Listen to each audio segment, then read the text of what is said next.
I will start at 2:30. Hi, Lina. Casey here. Just want Okay, to hi. have you Yeah. passed the Dr. Wong is not able to share his screen. So is there any settings that you need to enable him to allow him to share or something? Okay, because at the moment I'm sharing my screen. Mm-hmm. Okay, you want to test it? Yeah, sure. Now you can I share. unshare. Okay, Okay. Dr. Wong, could you please share the screen? Where's the button? I think it's on the top right, beside the leave button. There is a share content. Beside where? My screen is on the top left. Let me screenshot for you. Top left.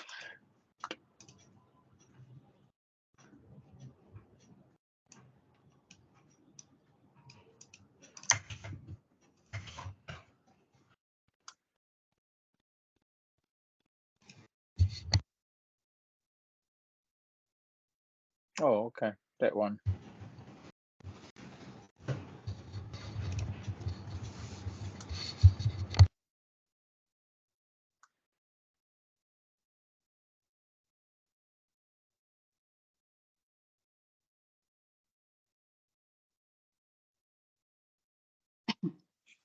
Can you see? Yep. What do you Yes. see? I can't see anything. Now I see is your Microsoft Teams window, Oh, okay. not the PowerPoint. Not the PowerPoint. Let me see how to do that. Not very familiar with this thingy. Yep, we usually use Zoom. Sorry, we only have the Microsoft Teams. Now I'm kind of a bit lost here. Sorry, guys. Share window or tab. I think when you Dr. click Wong, share I window can or show tab, you. you can choose. I can show you something. Okay. Show my screen first. Okay, can you see this one? Okay, this Yeah. one. Sorry.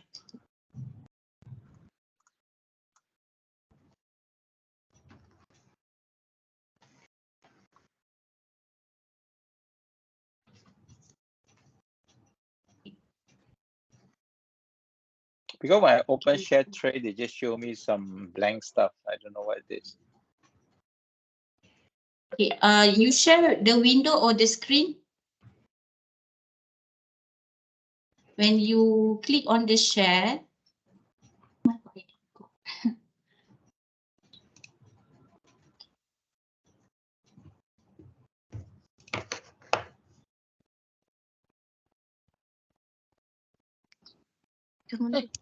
here, when you click here, there is.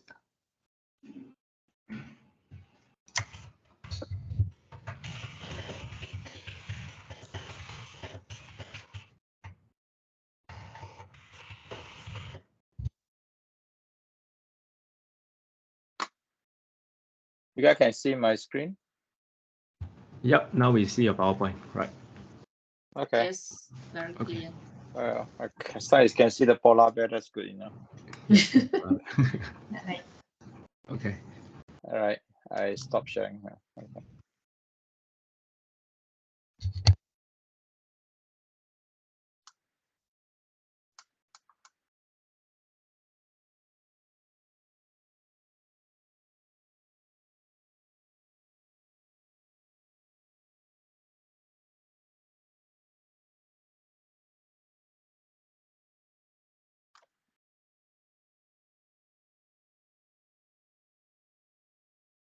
Okay, I think we can start now.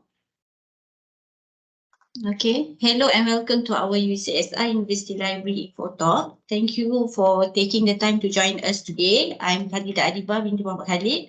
I'm Chief Librarian of UCSI University Library. Okay, before we continue, okay, I would like you all to join our poll at the screen. Okay, this one, are you the ChatGPT user?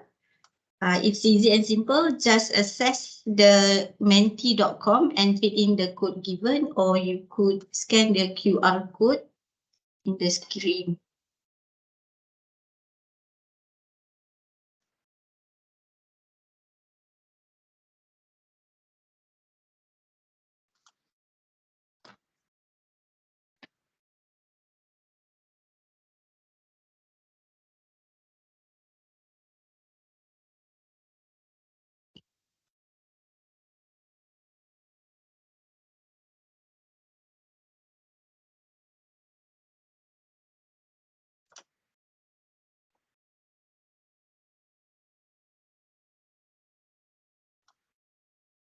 Okay, I'll show the result here.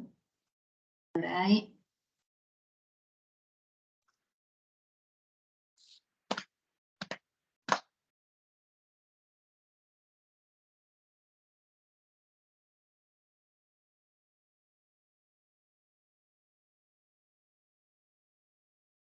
We have 50 participants in the meeting.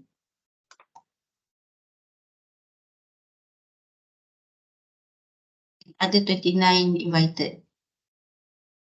Okay, I will give another few minutes before I close the poll.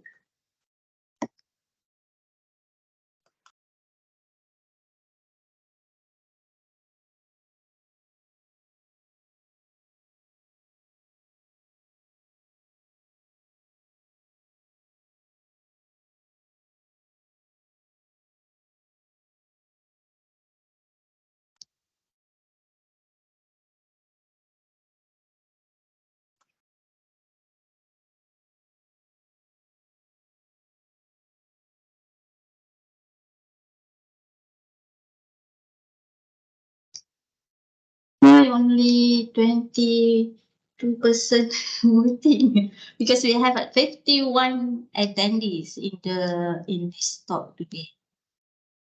Total, we have around 83 invited.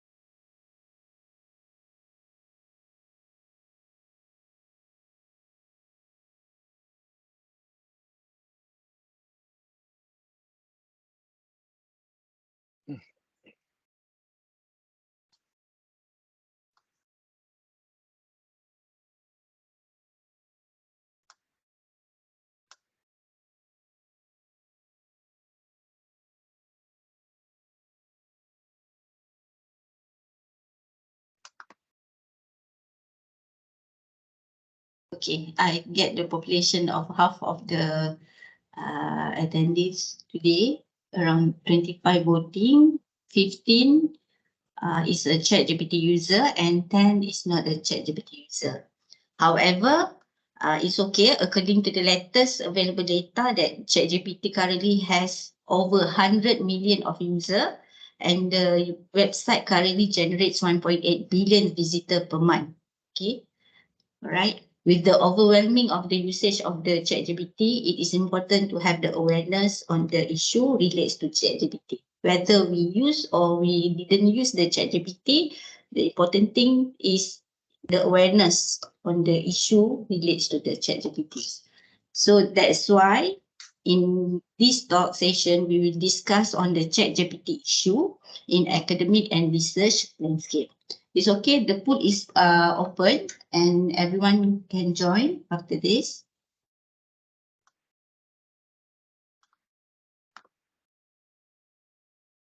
Okay, as everyone knows, that ChatGPT is a chatbot that uses artificial intelligence to produce grammatically correct response to natural language queries, whereas ChatGPT can generate text on various topics from cover letters, reports, news, poetry, and many more. However, ChatGPT also raises issues of trust, reliability, and ethics. It can easily be used for manipulation, deception, and plagiarism. Therefore, In our today's webinar, we will explore the do and the don'ts and how ChatGPT should be used with caution and responsibility. Okay, we are so lucky to have a guest speaker with us today to talk on ChatGPT issue. Our speaker today is Dr. Wong Weoi Fuh. Is General Manager of Consulting in IES Research, a subsidiary of I Group Asia Pacific, a regional information solution provider. Okay, Dr. Wong is an expert in academic research and commercialization, which expert in three areas: research visibility and excellence, innovation and research model, and technology-enabled learning.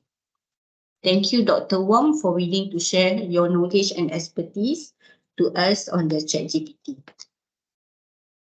Okay, to the audience, before we start, before I pass the floor to Dr. Wong, we love to hear from you, and you can ask questions using the Q&A tab at the top of the screen, and we'll answer as many questions as we can during the, at the end, during the Q&A session.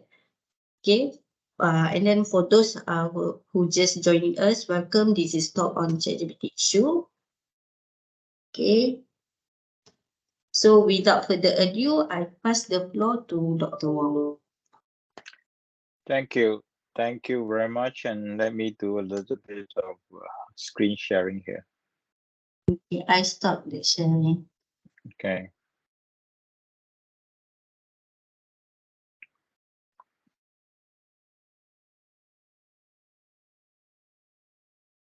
Hi, can you guys see my PowerPoint with the polar bear there? Yes, yes. All right. As long as you see polar bear, you're on the right track. Okay. Just want to be sure I'm here. You guys can hear me. So can I hear say a few more yes? You can see the PowerPoint, everything, something like that. Yes. Okay, good. All right, I'm going to start now. So this PowerPoint, actually, I prepared that pretty much 2 to 3 months back. So that was like when time ChatGPT was pretty hard, I guess. And I presented this in Taiwan, one of the librarian conference at that time, and very much trying to focus on the ChatGPT implication on research publishing. So I assume most of us today are researchers. Of course, it could do more than that. It's not just meant for research, but ChatGPT could have a lot of other things. Now, I know I have 2.5 hours. I'm not sure. I mean, I guess it sounds like a long time, but I will probably go slow a little bit. If along the way, I probably like to ask some question. If you are willing to unmute and ask me question, I'd be happy to answer. But otherwise, you can type, which I could look at the tray later on, or maybe get some help if there are questions coming in along the way. But I don't think I will use up 2.5 hours. That's kind of pretty long. Nobody will be able to pay attention. I probably schedule to run this thing around an hour or finish it, and with some question and answer. But the way I structure this sharing is going to be like 4 parts of it. One is give you some background of AI.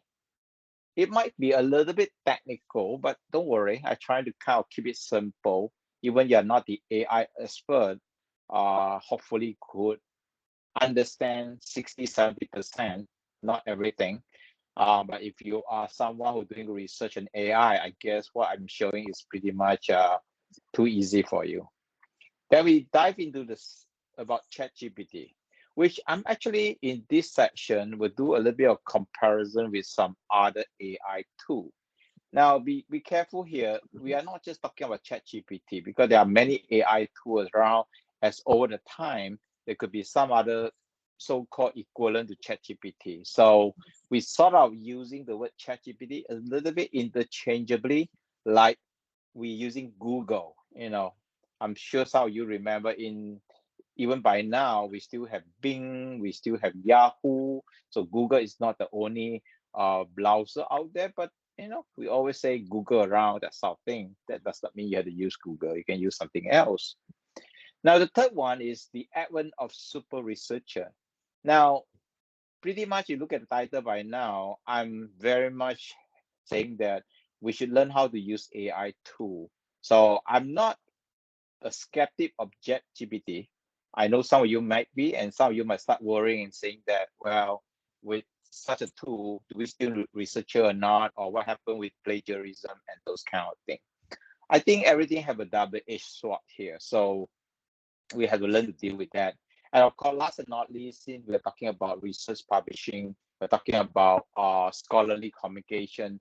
So I would wrap it up a little bit on the future of science, which we are looking at more transdisciplinary and how we could leverage, AI to move us to that frontier.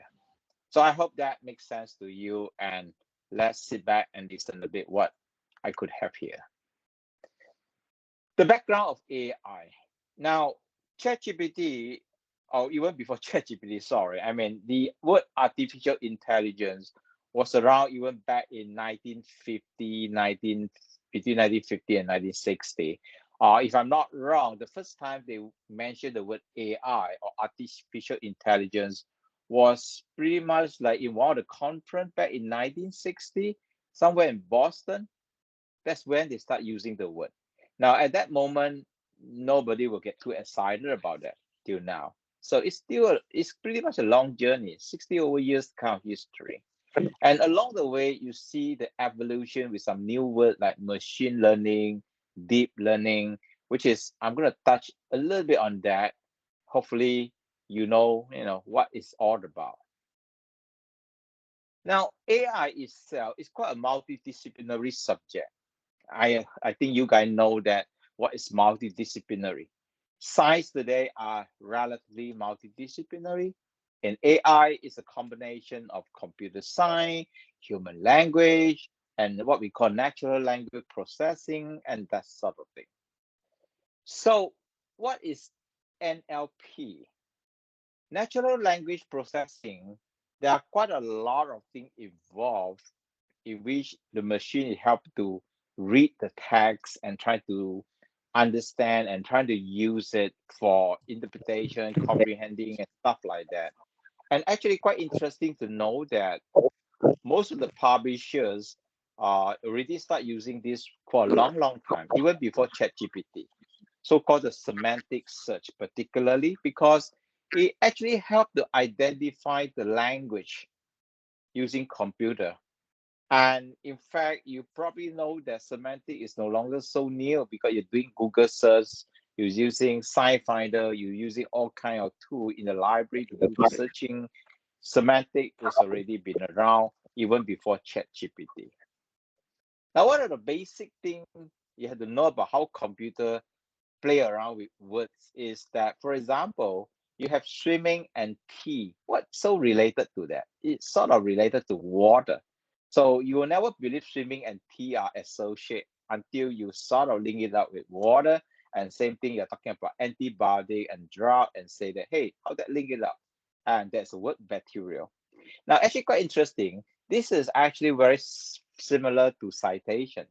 I'm pretty sure you know what citation, because when I talk about Web of Science, Scopus, that sort of thing, they are citation. And this is a kind of a theory like based upon citation, because swimming and tea were never related until you find that, hey, there's a water connected to them. So these two, somehow there is a meaning behind. And in the computer science language, they call it embeddings. So it becomes a kind of cluster over the time, and this thing can get very complex with the computer power to manage it. Now, I just want you to get some basic about that, and I will stop there because there's no point you get deeper because you're not going to study AI. But let's move into what is machine learning then. You see, traditionally, when talk about computing, it's very simple. This one, I guess everyone know. Let's say you're a programmer. You will look at the screen and you do your programming, and then you input, and then the computer, you have the CPU, run the whole thing, and then you got output.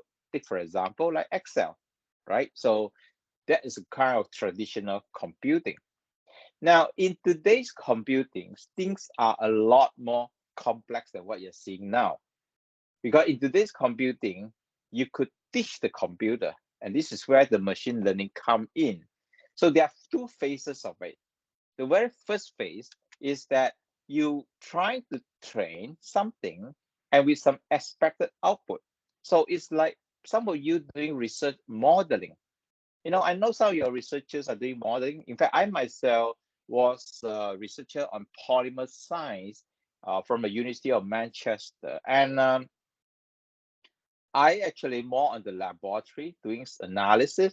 And I have a colleague of mine doing research on polymer, and she spent all her time looking at the computer, and she actually doing modeling. And I'm sure that some of you are familiar with that. Basically, you're trying to train your model with some expected output. And that created a model, and this model could be duplicated in different scenarios. Now, that is what evolving, and the machine learning gets so powerful as all the time you let it do the self-learning and you let it start their own scoring and even come out some predicted output. And this is what the machine eventually can go autopilot. Now, that kind of sounds scary, but this is what we are today. So there are two phases for that. And in fact, you look at it a bit slightly differently. Every model, they train, they evaluate. So there's a lot of work about that. And that actually brought us to something quite new in the recent years. We call it deep learning. So what's deep learning then? Now, the best way to look at it is look at this chart, you see. So a machine learning versus deep learning. Typically, machine learning, I would say that maybe help you to easier to understand, because we don't want to get into this detail too much, you'll fall asleep. But the best thing to do is that when you think about machine learning, is like that robot at home doing vacuuming the floor. You see this robot that you have at home and doing the vacuuming, that is pretty much a machine learning, and been teach them what to do. They move around, pretty much that's what the fellow know what to do. So you don't try to get that machine or that robot to do something more than that. Whereas deep learning is a lot more sophisticated. But unlike machine learning, which you already put in certain model and fix doing it, a deep learning is actually could learn things by itself. And the guy, whoever who designed deep learning programming, they could create layer and layer of intelligence, like our brain. I mean, our brain, the neuron, is layer by layer. So there are so much sophisticated thing within. Like, for example, there are many, many embedding, like what we're talking about. So there's a lot of things fit into it and allowed to deal with complex scenario. But but one thing you have to know, that the difference between the two is that deep learning require large data. So the more data you have, the more accurate it is. So if you don't have enough data, you can't get very good algorithm. Whereas for the machine learning, pretty much the same thing, but usually you need lesser data. For example, again, like that vacuum machine at home, you don't need very complex data. I mean, it's pretty much like how sophisticated can it be? You just go around and clean up, you bump to the wall, you stop, the kind of stuff. But you think about self-driven, auto-driven car. Now, auto-driven car is a pilot that happening in many countries right now. So that car moving around along the road, you're not looking at just avoiding a car. You also have to avoiding pedestrian, people, cat, and dog, and that's very sophisticated, and different kind of weather and kid running about. That sort of scenario, very complex. So you need much larger data. Otherwise, the machine or the robot will not know how to respond to that. So that already give you some idea. All this so-called AI, yes, it's very sophisticated. But if you start knowing a little bit of background of it, it is not like so scary like what you watch in the movie Terminator. Maybe that will happen one day, but not today, not the next 50 years, I guess. Still a long way to go. So let's dive into ChatGPT, because with that background, at least you could start appreciate what this ChatGPT is about. Now, it's from a company called OpenAI, and the way I look at it is like the way we see technology impact our workflow pretty much since the day when you look at calculator. Now, today calculator is not something that shocking you, but in my era, when I was still learning my mathematics, when my dad bought me a calculator. Well, actually, my dad was not buying that calculator for me; it's for his own use. So I was just using it for fun, and I realized that out of the blue, I could like do a lot of magic with that calculator, solving all my questions in mathematics. But point is that if you do not know your maths well, I guess using a calculator is a nightmare. You just take everything out there and plug it in. Now, same for Google, same for using GPS. Imagine you rely GPS to drive from Kuala Lumpur to Malacca, and you don't even know north, east, south, west, and somehow you probably punch wrongly. You end up with somewhere in Perak, and you just follow the GPS. You could end up in the north part of Malaysia without knowing. I mean, it happened in some country, particularly the town name are pretty much the same. So this is what you need to have some background of using it. You can't be like copy and paste, particularly you start to think about, doing research, which is novelty, plagiarism is something quite important. But again, if you want to write a love story or poem to your girlfriend or boyfriend, who care, right? I think he or she would never know, and could do that. I mean, sometimes you could write some, a nice poem to your girlfriend with ChatGPT, and she might impress, but she'll find out soon as well. Now, there are three types of so-called category when you start looking at ChatGPT, and as I mentioned right in the beginning, I'm using the word a little bit interchangeably. I'm not talking about ChatGPT alone, but other AI tools. So now I kind of provide you that sort of landscape and looking at it and say, hey guy, what are all these things out there? And I'm going to make some comparison, because there's no point talking about ChatGPT without looking at other AI tools. So this is what we are now.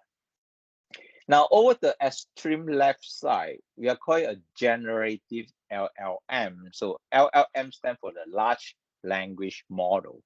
Now, that's kind of the one of the important model came out from the deep learning research. And of course, the one that make the headline in the recent so-called month or years, or in our this year particularly, right after pretty much the COVID-19 been so-called relaxed, I think we heard about this, and it is actually we're talking about ChatGPT 3.5.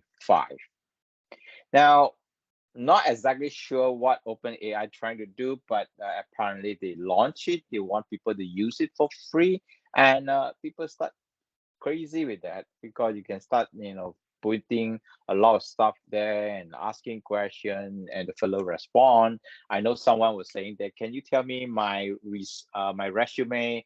And they came up with a very nice resume and even make up a lot of stuff. But of course, they also realize that some of the information, if you are not up to date, you won't get there. For example, you ask like, hey, what's the most recent World Cup, winner? They probably can't tell you unless they have the data at the back. So data is still the most important thing, because ChatGPT, the model, is just trying to integrate and bring them together and using the machine to figure out a better answer. So in a way that is make it more interactive. Now, ChatGPT 4.0, which launched recently, not that recent, but it really past couple months, that is actually have the feature of searching.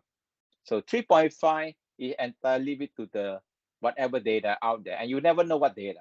So this is quite important if you are a researcher, because like for example, citation. Take for example, why you're talking about citation of Web of Science, Scopus, not about Google Scholar, not about something else, because selectivity of the journal. You want to be sure that whether you use it for evaluation, assessment, H-index measurement, they're based upon the data or the journal that is peer reviewed properly. You don't want to like a bunch of garbage there. So that's why in the information industry or librarian know this very well, garbage in, garbage out. So ChatGPT 3.5, I'm pretty sure to say that by now, there's a bunch of garbage there. So that's why you get a little bit of strange answers sometimes. Now, ChatGPT 4.0, whereas is a bit more advanced, and I guess they do have a paid version, and or you use that in the Bing environment because OpenAI is pretty much one of the company invested by Microsoft, and they use ChatGPT, and the difference is that it do searching. So it go around the Google, well, they go around the internet environment to find information. So it's a lot more capable, not like 3.5 is a little bit based upon what they have only. Now, of course, there's always tendency to hallucinate, which basically it means that they're trying to make up things.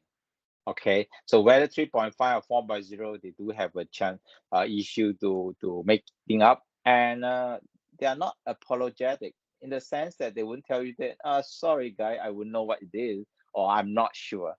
They always trying to make sure they know something. Okay, so they are not human. I mean, human, you make a judgment, you say that, I'm not sure, I can't tell you this. But this guy, at this moment, mostly they're trying to make it up. I know there are some cases they actually very careful now. They actually included some pretty much clauses to filter out things. For example, if you ask something very sensitive, like about the country politics or religion and things like that, they will pretty much stop there. So that is something they're quite careful at the moment. Now, the other type of so-called category is generative LLM. So it's not just generating. 3.5 and 4.0 are generating, but Bing is one classical example that is actually a search engine with ChatGPT. And like mentioned, the 4.0, they do search at the back, but the interface is different because when you 4.0, you just kind of like 3.5, you click in, you just get an answer. So you're like talking to someone, like the chatbot, that sort of thing. And the generative LLM plus search is a search engine. So they add on with the chatbot. So you can see that, for example, in this case, Bing, it does come with a chat button, and you click on it, you start talking. So you could do both search and you could do talking. So that reminded you a little bit like you go to a lot of websites, you look for customer service for help. Sometimes you end up talking to a robot. That is actually one of the early day LLM, you see. So that's why you probably see a lot of that in the future when you talk to hotel, restaurant, or airline. First layer, you talk to a robot, and the robot cannot solve your problem. They bring you to the real human. Sometimes they don't even have real humans, so you might stuck there for a while. Now, the other one is really get into a lot more a powerful search, and they are not just generative. In that, usually we call it, these are the powered by ChatGPT. So in the future, you see a lot more of that because a lot of companies that managing data analysis, they would like to get ChatGPT involved, and not necessarily have to from this OpenAI. It might be from any company who could do that. What it means is that they want to transform the way that getting an answer, the experience with the user. So, like for example, right now, you use Google, you just type keyword or whatever. Of course, you probably realize that in the beginning, when you Google search, you use keyword, and this day you can type a lot more sentences and stuff like that. Pretty much start talking because they have the semantic capability. But with the ChatGPT capability, even more than that, because you could do a lot of real human way of talking. And this is what we have this word called prompt. You're trying to prompt differently. So to use ChatGPT, you tend to have the skill of prompting, because you're trying to prompting is a little bit like asking, interrogate people, that sort of thing. So there are a few products been using that, and one of those I know quite well. It's called XI, because this company, they also using analysis on citation, and of course Grammarly, I think some of you are familiar with. It itself is already an AI tool helping you to improve your grammar and stuff like that. So they actually do have power with ChatGPT version to make it more interactive. Now, some of you are saying that, well, if I have ChatGPT, why do I need Grammarly? The point here is that anything towards the left side, they are more expert product. So their data, their algorithm are designed for the purpose. So ChatGPT is like all kind of thing. So if you want to try use ChatGPT to correct your English, I would say that you have to be very careful. Okay, so it's like you go to a library, do a expert search for scientific document versus you go Google and search a bunch of stuff. I admit that Google Scholar are getting a lot better this day. And will that ChatGPT become that powerful in the future? I wouldn't know. Nobody will know, but it may be. But always be careful that you have to know what you're trying to do. ChatGPT can do certain thing, and other tool can do certain thing, at least at this moment. So OpenAI is not the only company right now. I know Google also make their point very clear. They want to do it. And of course, Microsoft in part of this ChatGPT as well. So there are a lot of companies who dive in, and you probably hear more in the near future. Now, I want to show you some example here. So take, for example, we use Bing here because this guy is a little bit of searching from the document. And let's see how it looks like. And let's ask a question. Say, how do bacteria communicate with each other? Yeah, you probably didn't realize that bacteria does communicate. They are like any living thing. So what I'm looking at is not really the answer, but look at the references, because the references matter. And the thing good about Bing is that they show references. So if you work with ChatGPT 3.5 and it doesn't come up with any reference, then you better don't trust too much with that. And this guy actually come up with some reference which is pretty general. So if I use something a little bit more research expert like Site, and you start to realize that what it come up, the references is not just a bunch of general article. It's exactly like your research tool or any research search using like citation search or Scopus, that type of thing. You get the scientific references.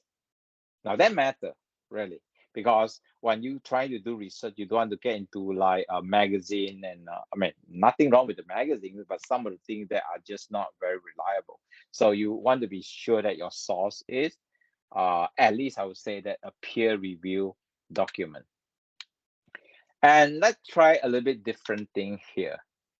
Now we try to like ask like 5 most supported article on certain topic, like the effect of sunlight exposure. And we are trying to check on it and see like how smart this fella is. And you could see that this Bing probably stopped short at 3 because they find that this question a bit hard. And if you look at it, they quite a bit of scientific, and they have like NIH, this is a PubMed, they have a Science Direct, and so on. I guess some of these are open access. So in fact, this is where good to mention about open access, because if your paper are open access, they could crawl it and give an answer. But let's say you are not in open access, in a paywall subscription, you will never get the answer. Okay, so because this guy, they are looking for the open information. Anything in the paywall, they won't be able to get it. Now let's say we use XI, which is a little bit different. So this guy, they go deep into the scientific publication, and they're not just looking at open access, looking at other scientific paper. So you can see that their reference is a lot more richer, and they're a lot more scientific. They give you a lot more relevant thing that could help you. So the source matter. So I'm not here to say that site is a lot better than ChatGPT, but I want you to aware that when you use any AI tool, always ask question like, what are the sources? Okay. So even you want to purchase or subscribe, that is still a very important question to ask. Now let's go into something even more interesting. Now we have this paper. Now, as a researcher, I'm pretty sure you do a lot of literature review, and one of the things that you wish AI could help you is to read your paper. Now, in this case, I'm making a comparison with another tool called Scholarly, because these two are designed to help to read paper for researchers. So let's see how that work compared with ChatGPT. So this paper, sorry. So this paper, it's quite a few pages. So we could like put in the DOI up to this platform called Scholarly, the entire paper. And when the platform received the entire paper and they try to read through the paper by themselves by the machine, and it come up its own different version like the highlight, the key concept, the abstract. So there's such a tool out there like Scholarly, be able to dissect your scientific paper. The intent is that to help researchers to better understand or speed up your reading process, because I know doing literature review could be quite challenging. You can't be like finish reading one paper easily like the way you read novel. So Scholarly could do the job that making sure that what are the highlight, what are the right thing to do, and it allowed you to upload the entire paper. Now, if you look at ChatGPT at the moment, like 3.5, it doesn't allow you to upload the entire thing. So you have to like copy and paste with different section, or you could copy and paste the abstract if you want to. I think abstract could be a good start, but then you also could see that we have attempted 3 times using ChatGPT for this paper, and they give different answer. And this is what you have to be very careful, because a little bit like hallucinate, they try to make things up, and at one point it's from Nigeria, at one point from Mediterranean, I mean talking about the forest, and the third attempt it end up with from China. So I really do not know what this machine is doing. Apparently DOI doesn't work very well at time, and I'm sure you understand DOI is actually very important for publication, because it helps you to identify a permanent location of the paper digitally. So it seems that there's a little bit of such issue using the ChatGPT.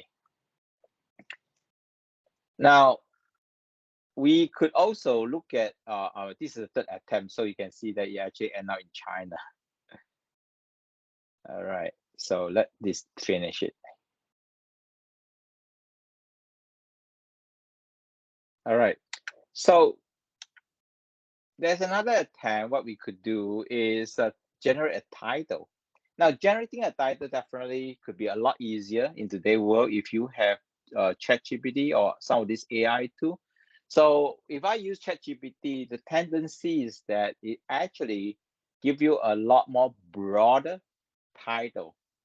Now, that could be quite useful actually. Now, again, I'm not saying ChatGPT is completely bad thing. So if you want to use your paper and you want to make into a poster, and you want to make it more engaging, especially poster, you don't want to kind of make that whole scientific paper post title, which is very scary. And we actually compare this with two ChatGPT versus Rightful. And just now you saw the Rightful icon. Rightful is actually like a Grammarly tool for scientific paper. And it actually came up quite interesting title. So this is the summary of what I was attempted to do earlier on. You could see that the original title of this paper is called 500 Years of Forest Fire in Sala area near Sweden.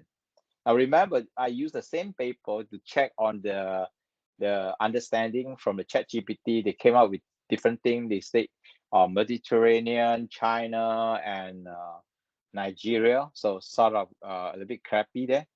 But then I could use it to do the new title generation, and ChatGPT actually turned out to be quite cool. I would say that, because it seems like they, after reading the abstract, they came up with this title called "Reconstructing the Fire History of Sala, Sweden, and early onset of fire suppression and its impact on fire occurrence in climate driver." And you can see that actually this is quite interesting to know that this title is actually relatively what I call it general, and you could use it for most of the so-called outreaching, sharing occasion, whereas your original title could be a bit boring. But then if you want to improve your title into something more technical, you use Rightful, which is a research tool. It actually comes up something a lot more technical. They call it Dendrochronological Analysis of the Sala Fire in the Västmanland country, central Sweden. Now you can see that these three titles are very different. Now you could have a choice, but I think the point is that if you have AI tool, you have more option, and hopefully that gives you some idea that AI tool did really make life a little bit more easier, but you have to know how it works. You have to know why you're doing it, and taking the recommendation of three different titles and make a choice or make an adjustment definitely make your paper look more interesting.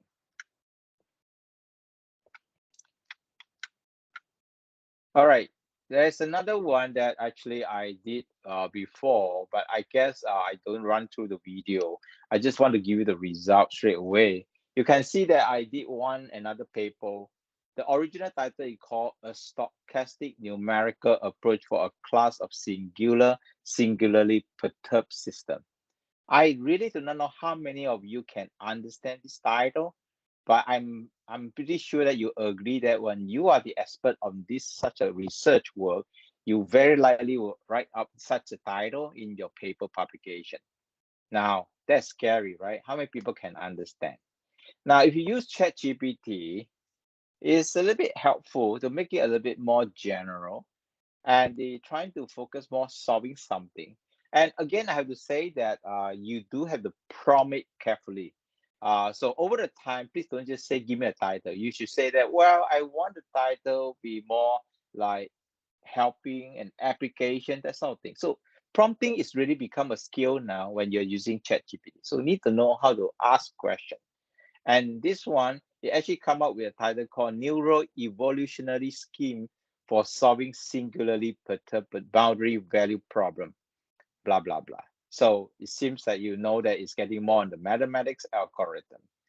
And Rightful, which is another tool, is like I mentioned, is like equivalent of Grammarly for scientific, something shorter, but something also looks quite easy to comprehend. It's called a neuro evolutionary method for solving singularly perturbed boundary value problem.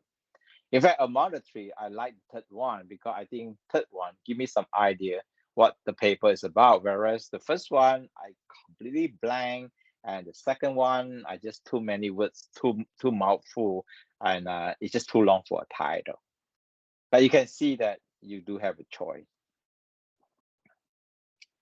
So that's pretty much the kind of comparison we are talking about when using things like ChatGPT. So I hope by now you could see that it is really broaden and widen your option, but again, it should not compromise your work. And that's really up to you, because you should know, or you shall know very well that at what time you use it. I mean, again, the best way to look at it is like using GPS.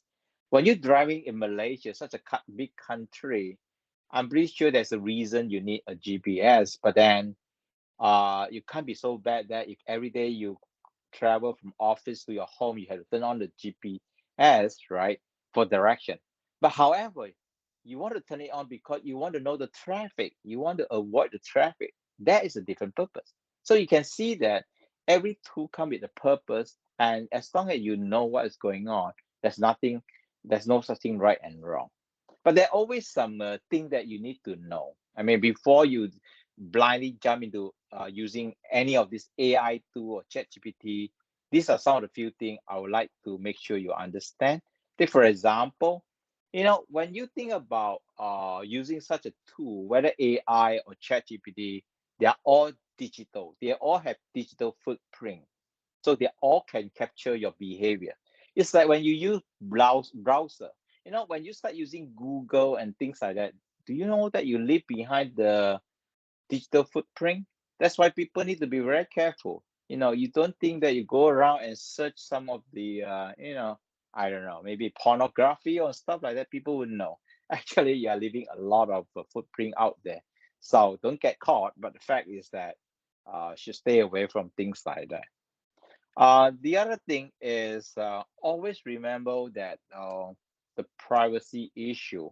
In fact, one of the reasons, like in Italy, they banned ChatGPT because ChatGPT allowed the data being captured within their platform. So there are many AI tools out there, like listed here. Some yes, some no. So when you start using it, you have to understand this privacy.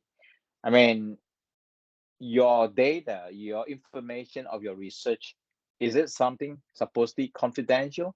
Is it supposedly something that not allowed to share to third party? You have to know that. So you have to make that decision carefully. So don't simply put things there and ask for help from ChatGPT. Now again, I know that you say that, well, I'm going to write a poem or love letter for my girlfriend. Does it really matter? For that case, don't bother. Just do it then. It helps, of course. Now this is interesting because a lot of things come up from ChatGPT. The language, I'm not sure you take note of that. They are quite fragmented. The English is not really that smooth as you thought. Now this is why I want to caution everyone here. When you want to use ChatGPT to write something, even to write poem or love letter or a letter or email to your boss and stuff like that, or even an invitation for a party or conference, be sure that you have pretty decent English. Because if your English is not good enough, you can't even tell the difference, then you have a problem. Because not everything from ChatGPT are so-called properly written in a structural way. They are actually a combination of different things. So if you see that some, bombastic language and word that you do not know, and you say, wow, gee, I like it, I just use it. And you have to be very careful, okay? So you need a pretty strong level of English language knowledge to use ChatGPT, and don't blindly use it. Now, I know Turnitin, the tool that used for plagiarism check, had come out a detector for that. But you know what? They actually also admit that over time, with this technology getting better and better, that detection can be quite useless. So, this could be a bad nightmare to some of the teachers, but at the moment, I think it still can tell the difference for the fact that, let's say your student don't used to write like that and suddenly it becomes so different. Based upon the historical knowledge, you can tell. I mean, I can tell someone using ChatGPT or not based on some of the email written in the past, because everybody writes something, they do have certain style. But that provided you could tell, but you cannot tell, then good luck with that. So still a tough thing to do. Now, there's this very thought-provoking situation. I know Elsevier are quite bold with this. They come out a paper and they acknowledge the author, ChatGPT. I wouldn't want to comment further. I mean, Elsevier is a respectful publishers, but definitely the point here is that policy are keep evolving. Nobody know what next right now, but this is apparently are very disruptive. So ChatGPT definitely have gone into a mileage that disrupting quite a bit of publishers, researchers, and so on. But don't be panicked. I mean, I think it's a good thing. You have to know more about it and know how to use it for the right purpose. Like I say, it's a double-edged sword. So you use it to cut papaya and watermelon, perfectly fine. But if you go around and stab people, then that's not very good. So all this so-called ChatGPT or AI tool, what that means to you as a researcher. Now, does it mean we are living in the world that robots surrounding us and we become useless? I guess it's really up to us, you see. I think if you look at research workflow, there are kind of different type of workflow. I mean, one is that you really have to think about getting things done, and one is that is looking at your skill. Now, I think you have to start thinking about skill more than the tool, you see. You think about doing a research, like you're doing a data collection, writing a manuscript. Is it a skill? It is a skill.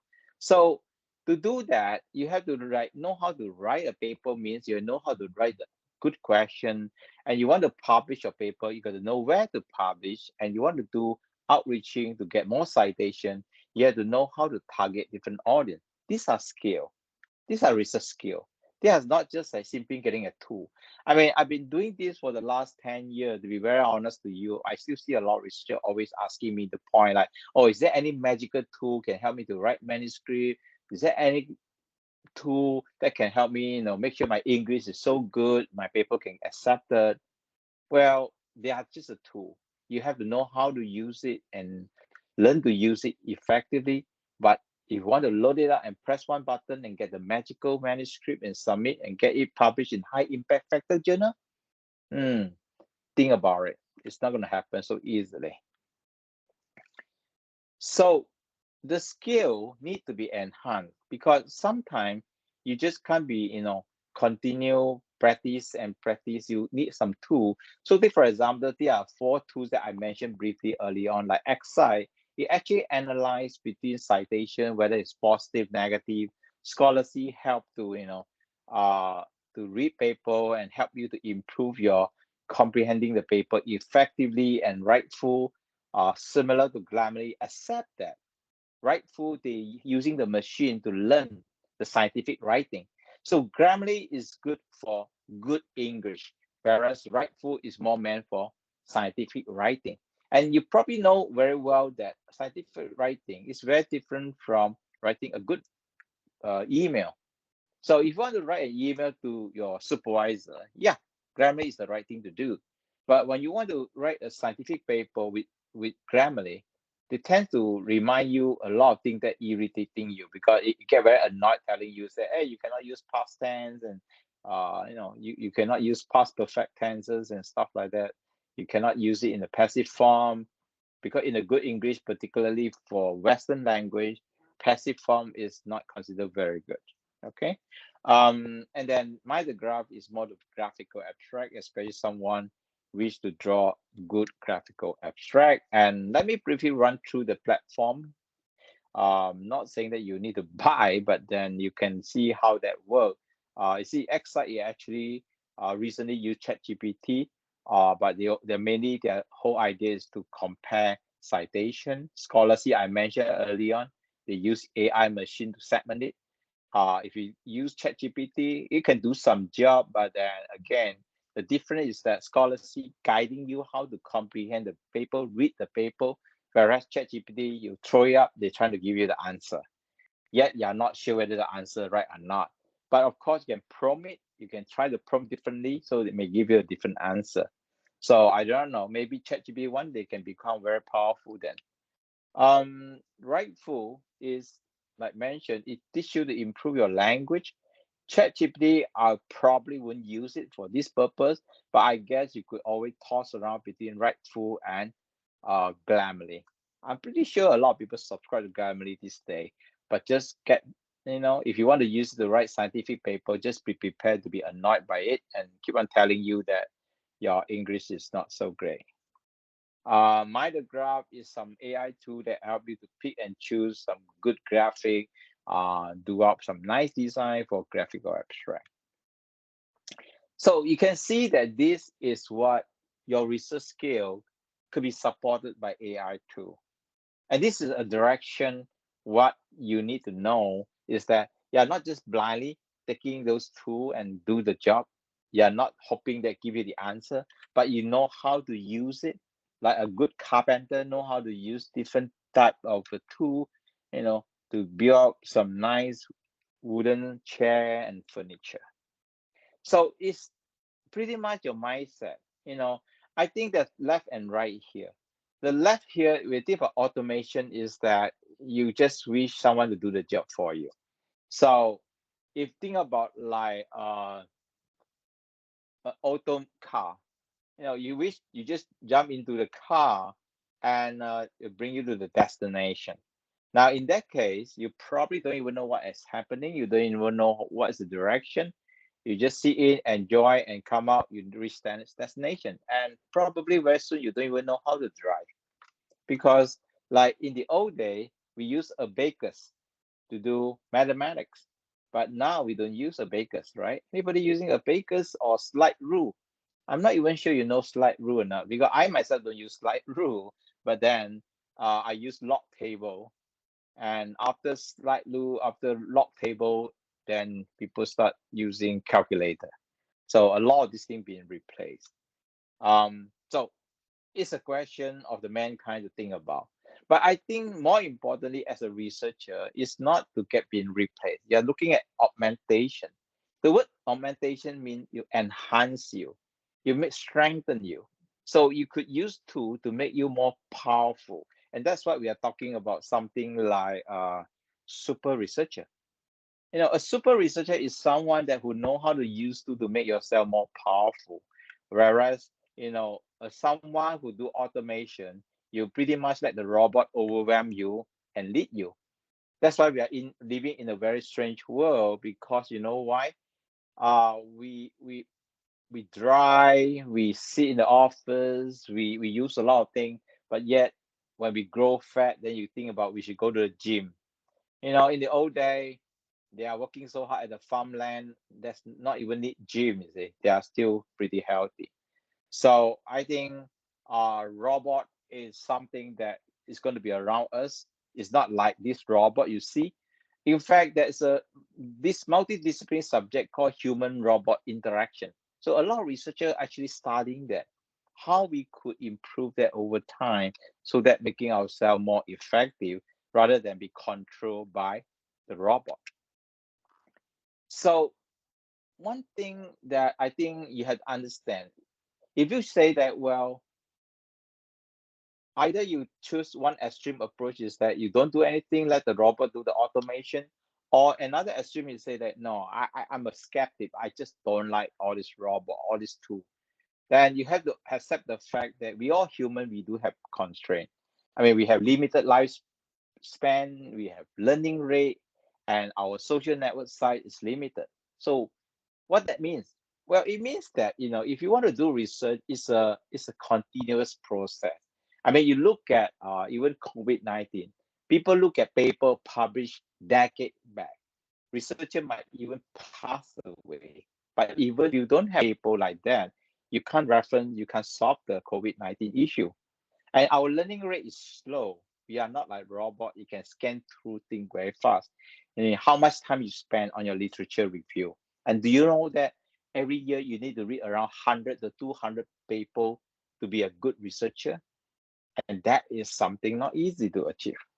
And our social network is always constrained. Like you think about research outreach, if you don't using social media to do the outreaching, which is go on 24/7 and globally, how to make sure that your paper eventually could be cited by someone in Latin America or Africa? You want to rely on your conference, which you hardly have a chance to go, and even you can afford probably 1 or 2 conferences a year. So there is always a limitation for that. And eventually, as a researcher, you talk about transdisciplinary, cross-disciplinary. I think you need to build a T-shaped scale. So we know doing a PhD means you get very silo, you very deep in on particular area. Like my research, we're talking about Raman spectroscopy on the polyethylene gel spun epoxy material. Now, how many of you understand what I'm talking early on? Hardly. But then that is my specialty. When I graduate, I work in semiconductor industry. Nobody care what I really know, but what they care is that do you know how to leverage on your learning background and go into some new area, but still related to material science? So you have to build that T-shaped skill for you to be successful as a researcher, whether you continue to do a postdoc or become a professor eventually. So yeah, I think you had to expand that. But then again, you had to read more, you had to watch different video, you had to do conferences. There's so much information today. If you don't need robot or AI to help you, that'd be tough. So finally, let's look at what is the future. I think the future, we're looking at transdisciplinary. I'm not sure you know the difference. The cross-disciplinary, basically like the different or multidisciplinary is mean by, there are different researchers come together and try to do something. But transdisciplinary is something that already become a new subject. Even what I study as material science is actually part of the transdisciplinary in the early day. It was a combination of polymer science, metallurgy, and ceramic. And even before that, they even have textile technology. And textile technology is completely gone because nobody cared about that eventually. And actually, even after material science evolved into different things like semiconductor and so on and so forth, like even nanotechnology, all these are new names. They are all transdisciplinary in nature. So science is evolving every day. So you don't look at science like the way you look at publishing category. That also means you need help from different tools to help you. In fact, this is some example. You can see that even universities start to rearrange their structure, their discipline to encourage researchers to work very closely together. And a lot of these researchers, they need to be someone who familiar with using tools and be able to know how to find ways to solve today's problem. And I think we all, as a researchers, we need to know how to do it right. Now, let me kind of summarize a little bit here with some interesting quote. Now, Peter Drucker ever said the greatest danger in time of turbulence is not the turbulence, it is the act with yesterday's logic. So we have to know that our problem.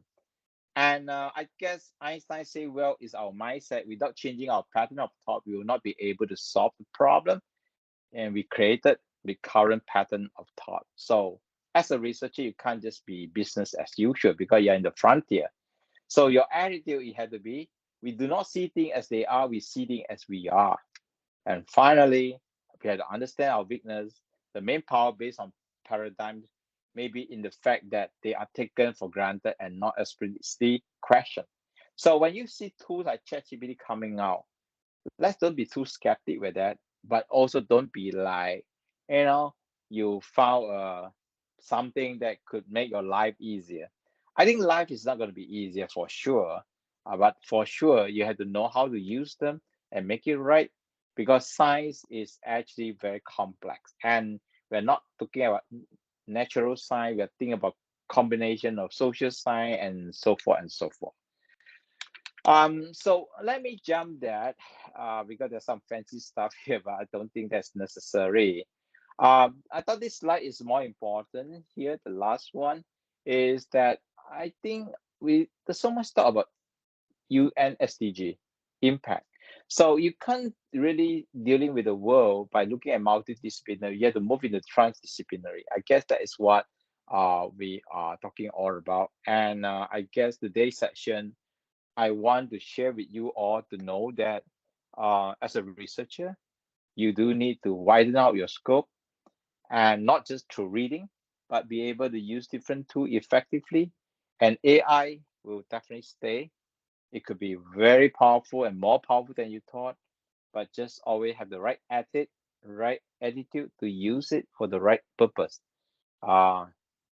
Never try to get even close to the dark side of it, because I know there's always a temptation to copy and paste. And trust me, as you learn how to copy and paste some of the thing, people also learn very fast to detect it. So don't get caught. There are many celebrated researchers get caught, even Nobel laureates. So don't get into that.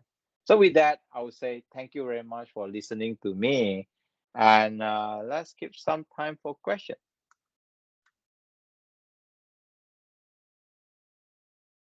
Not sure everybody's still around or you all fall asleep already. Okay, I'm still here. Okay, All right, now good. for the Q&A session, please use the Q&A tab at the top of the screen. Okay, actually we have one question, Dr. Wong. Are Sure. there ways to learn how we can generate prompts for using them in ChatGPT? Oh yeah, that's a good one. I think a lot of people take advantage of that right now. I know there are a lot of courses going on. You might be able to watch some YouTube as well. Yes, I mean you just go ahead and look around and YouTube and Google around it. There are people teaching. I think most of so-called the ChatGPT classes, they teach you how to prompt. Yes. Either you pay for it or not, you play around by yourself or not, just watch YouTube then. I didn't really pay for all this thing. I learned by myself and because I only need for a certain purpose. I don't rely on ChatGPT for everything.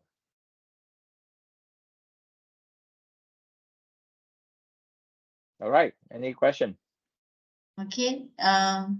Any question? You can please raise the question at the Q&A tab. I hope ChatGPT doesn't scare away anyone here. No, actually, it's make our works easier. Actually, it can help speed up the process. That's right. That's true. Just have to use it with care. That's all. Yes. Any question?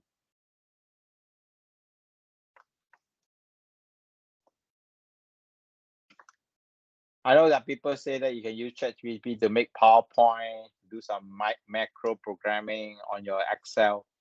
Yeah, why not? Do it then. And it helps actually make your life a lot easier. I will use it to write my macro for Excel because I find that whole coding is a bit unfriendly. So I use ChatGPT to do the job. Nothing wrong with that actually. Okay, Dr. Wong, next question from Assistant Professor Dr. Gay. Does ChatGPT cite, and if so, is it reliable? Available. Yeah, I think ChatGPT 3.5 is free. As 4.0, you have to subscribe, so you have to pay money to get access to it. That's the question? You could use Bing. Bing is free, and Bing come along with ChatGPT as well. No, whether Bing the is a- ChatGPT cited is reliable. Oh, cited or not? Okay. I wouldn't recommend you to do that, but I know that that's one of the paper Elsevier published. Personally, I think that you use tool, you can use many different tools. So why should be ChatGPT, right?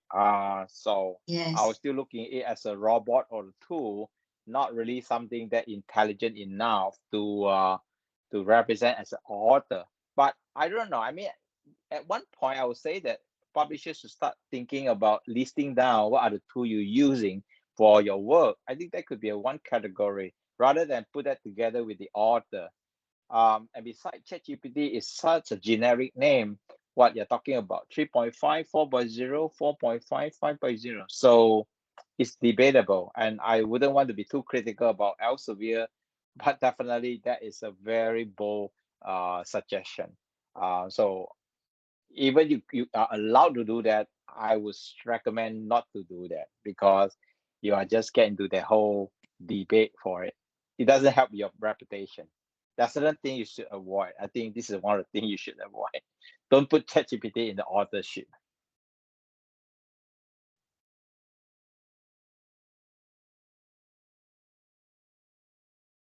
Although it might look cool actually. Get attention. So it's some attention also you're gonna answer get it. Yeah. the question. All right. Any more questions? I guess timing is all right, so I didn't really want to drag until 4 p.m., but I'm glad still got people around. Nobody fall asleep yet.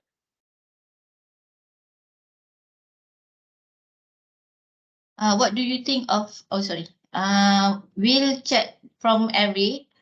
ChatGPT replace majority of the programmers in the future?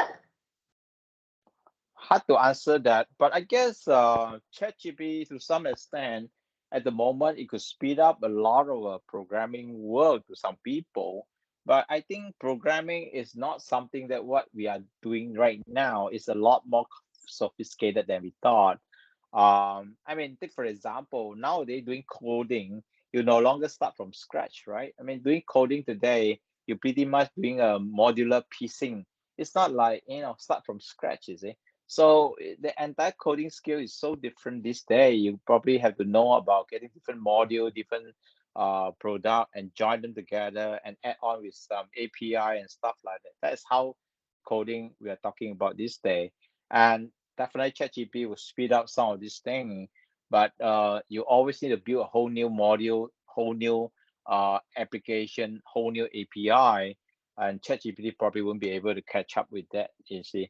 But yes, it can help to do some basic work. So I wouldn't say that it will replace unless we all get so lazy, stop coding then. I mean, that is beyond my imagination. It's like watching the movie Terminator, I guess, when robot control the world. Yeah. Nowadays, they are trying to finish the last song from the Beatles from using the AI, right? I Oh think yeah, I mean, maybe. I think to me that is not something impossible. That's a good one. I mean, you look Yes. at music. I mean, music it comes with certain style and pattern, and I know recently someone was trying to curate a song for an author, for a singer, and the singer was so surprising that this song really sounds like my song. But I think that is not surprising because you see, you're using a machine that can analyze your style and pattern and recreate something a little bit different or completely a new one, but it's still with that kind of style and pattern. So yeah, it's not that surprising they can do a whole new Beatles song or Elvis Presley song using AI. But then I guess you want to use it and watch it, listen to it for entertainment, or just purely you want to show off your technology. That I would be able to comment. I mean, I'm not the artist, and I wouldn't want to get into that whole area because it's kind of a little bit of debatable. I mean, for artists, they will say that it's still not originated from me. That is not right. But then for some people, will say that's entertaining. I just love Peter's song, and I wish to have Yeah. continuously have another 50 Beatles song after they already gone for so many years. So um, keep that debate going on. It's not about right or wrong, but I know. I mean, with today's technology, you can draw something that even much better than Mona Lisa, right? Um, but I guess at some point, people also value originality and so on. So it's not about right and wrong, but definitely we got enough knowledge and technology to duplicate things even much better. Like for example, in the old day, my dad don't really like plastic. He feel that plastic is just a bunch of crap. He like things that is metal, ceramic. But today you use plastics because it's light, it's durable. Why you bother with metal and this kind of thing? So similar. Technology changed the world. Yeah.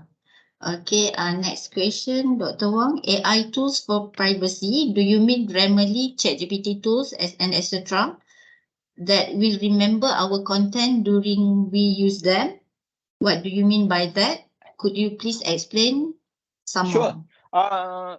Okay. You see, for example, when you use Turnitin, they do have a chat box asking you whether you let them to keep the data or not. So you have to carefully decide that. In this case, Turnitin, they respect privacy, so they let you have an option. So you have to make up your mind carefully. Um, Grammarly, if I'm not wrong, they do keep your data, so they will put it somewhere in the server. Will that use it or not? I wouldn't know, but then definitely it's no longer just owned by you. It's owned by other people as well. They may use it or they may not use it. Um, but I know Rightful, they don't do it. They make sure that they are not keeping your data. So that's what privacy means. In some countries, they are very sensitive. So I'm not sure you know that, for example, if you go to Korea, South Korea, your Google Map doesn't work very well. because in South Korea, there is a very strict rule saying that whatever database, including Google, they must have a server in Korea, cannot be outside of Korea for privacy issue. And that is very much driven by the government. And that's the reason that when you go to Korea, you cannot use Google Map, you have to use some other map, which is kind of irritating, but that it is how it works. So yes, that is the kind of implication we are talking about. So what I meant here is that if you are working with some research data that is very sensitive, you don't want to be shared way beyond, then the best thing to do is that don't use some of this thing, or check carefully before you use it, because they may keep it somewhere. Whether they use it or not, I have no idea. I mean, it might be one day you become famous, they will take it out your data and use it as well. So nobody know. Okay, the last question. Do you prefer using Elicit or ChatGPT for literature review? I will use both actually. For reason that I make a comparison, and of course, in one way, I know one is pretty much based upon literatures, the other one is based on a bunch of other things. I guess it all depends. If you want to do a proper review, you probably would like to use the research tool. Whereas if you want to get some plain language summary, I guess I will also use ChatGPT a bit, because it gives me some different language for my writing style. I'm not sure you know that, for example, a lot of paper publishers these days, they do ask for submitting both abstract and plain language summary. So if you're talking about abstract, fair enough, you have to use quite a proper tool in research area. But if you ask to write a plain language summary, you might find that ChatGPT can be quite helpful, because it put you a little bit more plain language. You can even prompt them and say that, this is too long, give me shorter, maybe 150 words, and please use plain language, something that like this, like this, like this. They will give you some better answer for that. But again, it's just purely trying to get a different option of writing style. In a research world, you have different writing style. When you're doing thesis, thesis, publication, manuscript, dissertation, yeah, like writing a report. So the report writing style is very, very so-called boring. I mean, it's kind of like expository writing style, that kind of thing. You're just descriptive most of the time. When the other type of writing is a storytelling writing style, which you have to be a bit more narrative, you have to be a lot more like, metaphoring and stuff like that. So you have to practice a lot for that communication purpose, because when you have become a researcher, you don't want just your audience is only like your peers who know you. You want to be cross-disciplinary. You want to talk to fundraiser, you talk to policymaker, even necessarily talk to your loved one at home. You see, like I always ask PhD students, do you share your research with your mom and dad? People shake their head and say no. You see, so that is a different skill that you have to learn, and ChatGPT can give you a good ground, some guidance with that, if you know how to use them effectively. But not copy and paste. Again, I mean, a gentle reminder of that. That's the dark side of it.